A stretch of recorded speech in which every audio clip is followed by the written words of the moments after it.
அறிவோமாம்பா, நான் என்னுடைய கேள்வி கேட்கலாமாம்பா? கேளுங்க கேளுங்க. அப்பா, மனசு அப்படின்னு சொன்னோம் இல்லையா, சொன்னீங்க இல்லையாம்பா? அந்த ம் மனசு அப்படிங்கிறது வந்து ஹிருதயத்தை குறிக்குதா இல்லைன்னா மூளையில இருக்கக்கூடிய அந்த இதை குறிக்குதாம்பா? மனசு ம் அப்படிங்கிறது நம்ம எதை சொல்லுவோம்? ம் இப்போ நீங்க ஹிருதயம் மூளை அப்படிங்கும்போது மனசனுடைய இடம் எதுன்னு கேக்குறீங்க. ம். பொதுவா நம்மள அறியாம நாம சொல்லக்கூடியது உணர்ச்சி மயமாக இருக்கக்கூடிய மனசை ஹிருதயம்னு சொல்றோம். சிந்தித்து தீர்மானிக்கக்கூடிய புத்தி மூளையில இருக்குன்னு சொல்றோம். பொதுவா நாம அப்படித்தான் சொல்றோம். மூளைன்னு சொன்னாலே we equate it with intelligence. Heart அப்படின்னா it is associated with emotions. அதனால மனசுங்கிறது ஹிருதயத்திலையும் மூளையில அறிவும் இருக்கிறதாக பொதுவாக நாம நினைக்கின்றோம். நம்ம உடலுடைய செயல்பாடுகளை பார்க்கும் பொழுதும் இப்ப மூளை தான் நரம்புகளை எல்லாம் கட்டுப்படுத்தி, உதாரணமா சுடுதண்ணி நம்ம கையில படுதுன்னு வச்சுப்போம். அப்ப அந்த கையில எந்த பகுதியில சுடுதண்ணி பட்டுச்சோ அந்த இடத்துல உள்ள நரம்புகள் அந்த சூடுங்கிற அனுபவத்தை அப்படியே கொண்டு போய் மூளைக்கு கொடுத்து மூளை அதை புரிஞ்சு நமக்கு இந்த சூடுங்கிற அனுபவம் தெரியுது. அப்ப அந்த அறிவுங்கிறத கொடுக்கக்கூடியது மூளைங்கிறது நமக்கு புரியுது. அதனால இந்த அறிவை கொண்டு இறைவனுடைய சிறப்புகளை தன்மைகளை நாம புரிஞ்சுக்கணும்னு சொல்றாங்க. அதனாலதான் திருமந்திரத்துல கூட திருமூல சொல்ற புந்தியில் வைத்து அடி போற்றுகின்றேனே, இறைவனை புத்தியில் வைத்து போற்றணுமா அப்படின்னு என்ன அர்த்தம்? இறைவனின் பெருமைகளை புரிந்து கொள்ள வேண்டும். ஹிருதய கமலத்தில் வைத்து தியானிக்கிறேன் அப்படின்னா இதயத்துல நினைச்சு தியானிக்கணும். அப்ப மனசுன்னு சொன்ன ஹிருதயம் உணர்ச்சிகள் அதை தூய்மைப்படுத்தி இறைவனுக்குரிய கோயிலாக ஆக்கணும். மனசு என்பது ஹிருதயம். ரொம்ப ஆழ்ந்து போனா ஆத்மா என்பது ஹிருதயம் தான். சரி, அப்ப இந்த பிசிக்கலி பயாலாஜிக்கலி ஹிருதயம்னு சொல்லப்படக்கூடிய அந்த தாமரை மூட்டு போன்ற அவரவர் கை, இந்த முஷ்டிங்கிறவங்கள அப்படி கை விரல மடக்கி வச்சா அந்த அளவுக்கு அவரவருக்கு ஹிருதயம் இருக்கு. இந்த இப்படி கைப்பிடி ஒரு இது முஷ்டி இவ்வளவுதான் ஹிருதயம் இருக்குன்னு சொல்றாங்க. அவரவர் கை அளவுக்கு அந்த ஹிருதயம் இருக்குன்னு சொல்றாங்க. அவ்வளவுக்குள்ள கடவுள் ஒடுங்கிட்டாரா அப்படின்னு சொன்னா இல்ல. அவர் எங்கும் வியாபித்திருப்பவர். அவருக்குள்ளதான் இந்த உடலும் எல்லா உடல்களும் எல்லா கோலங்களும் இந்த பிரபஞ்சம் முழுவதுமே இருக்கு. அவருக்குள் நாம் இருக்கிறோம், நமக்குள் அவர் இருக்கிறார். அதனால ஹிருதயம்தான் இறைவனுக்கு இடமாகவும் பார்க்கப்படுகிறது. ஹிருதயம்தான் உணர்ச்சிகரமான மனதிற்கும் இடம், ஹிருதயம்தான் இறைவனுக்கும் இடம். சரியாமா? நன்றி. நன்றியம்பா, நன்றியம்பா, நன்றி.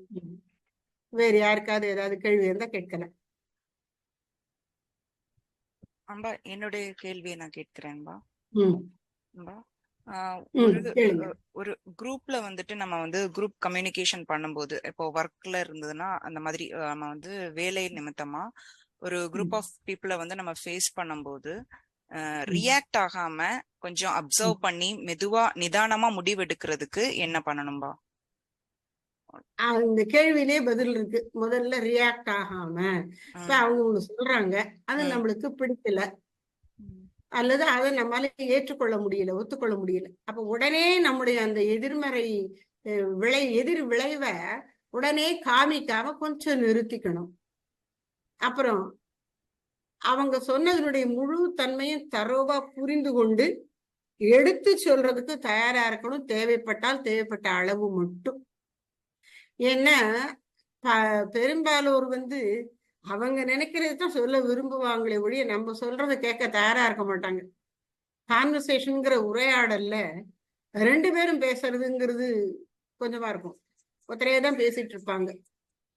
அதனால நாம அந்த நேரத்துல கொஞ்சம் பொறுமையா இருக்கணும். அவங்க சொல்றத கேட்க தயாரா இருக்கணும். அப்படி கேட்டாலே அவங்களுக்கு கொஞ்சம் ரிலாக்ஸ் ஆகி நம்மள பிடிச்சு போயிடும், அல்லது நம்ம கிட்ட ஒரு பாசிட்டிவ் கனெக்ட் உண்டாகும். அப்ப நாம சொல்றத அடுத்தவங்க கேட்பதற்கு அவங்க கொஞ்சம் தயாரா இருக்கலாம். அப்படி சில பேர் என்ன செய்வாங்க, ரொம்ப புத்திசாலியா அவங்க சொல்றதுன்னு சொல்லிட்டு நம்ம சொல்றது கேட்காம ஓடி போவாங்க.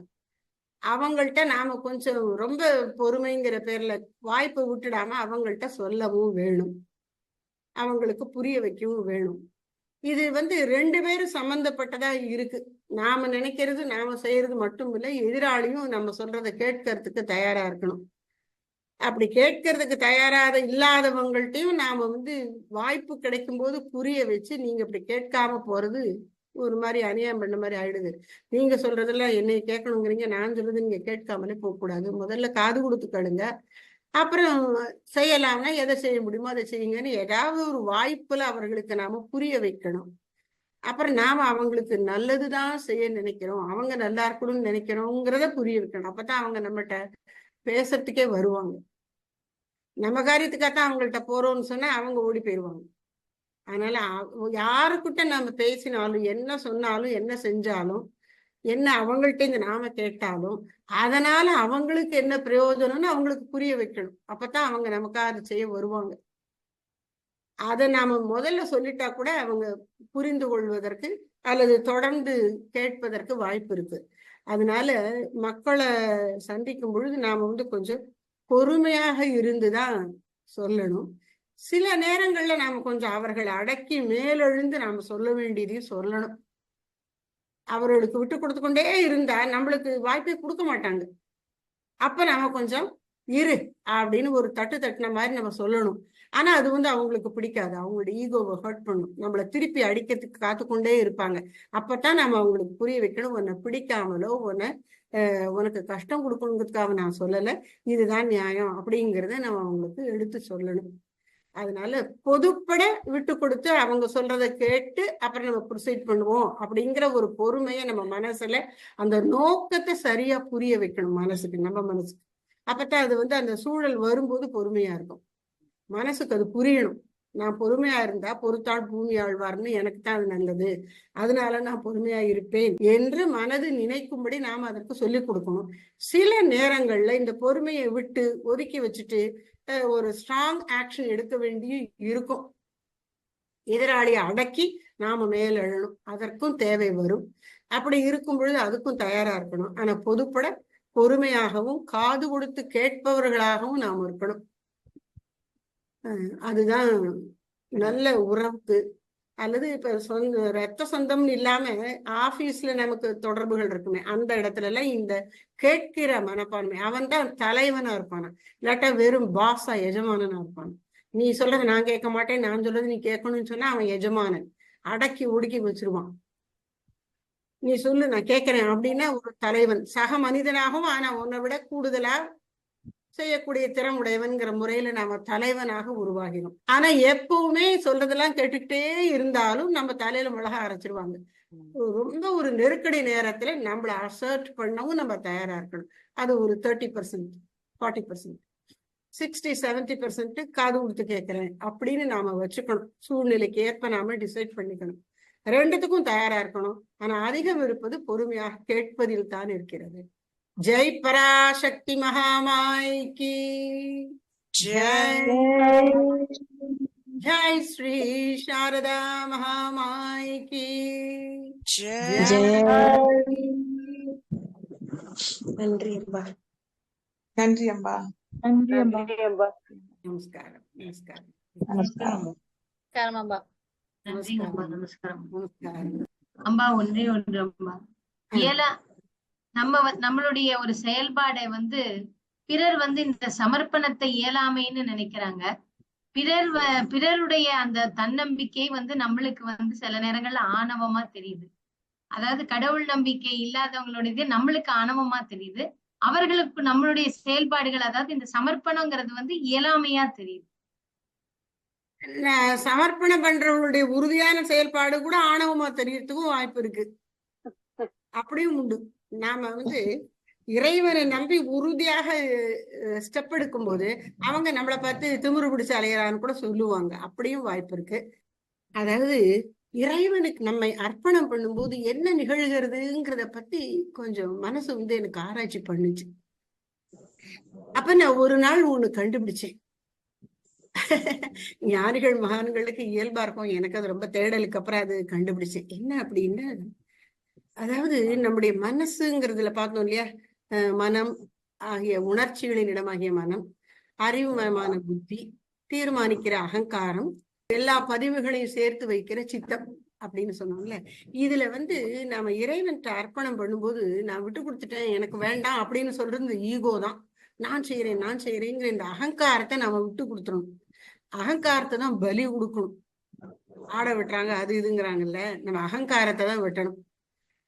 அப்போ நம்முடைய மனம், அதாவது உணர்ச்சிகரமான மனமும் புத்தியும் அறிவு திறமை அது எல்லாமே இருக்கு. நம்முடைய பழைய அனுபவங்களாகிய வாசனைகளும் இருக்கு. இதெல்லாம் சேர்த்து இது இறைவன் அகங்காரத்தை விட்டு இறைவா இது உனக்குத்தான் என்று கொடுத்து விடும்போது அவனுடைய திறமைகள் எல்லாம் இருக்கு, அகங்காரம் மட்டும் இல்லை. அதனால அவன் பூரணமா தகுதி பெற்று இறைவனுடைய கருவி ஆகிறான்.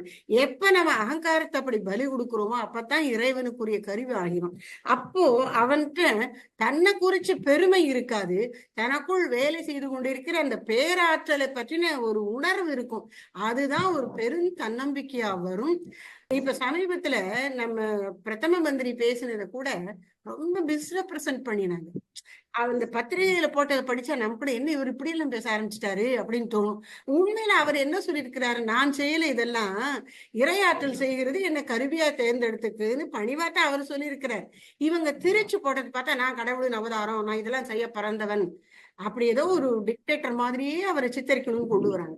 உண்மையான பக்தன் தன்னுடைய அகங்காரத்தை விடுத்து நான் ஆண்டவனின் கருவிங்கிற எண்ணத்துல உறுதியா இருப்பான்.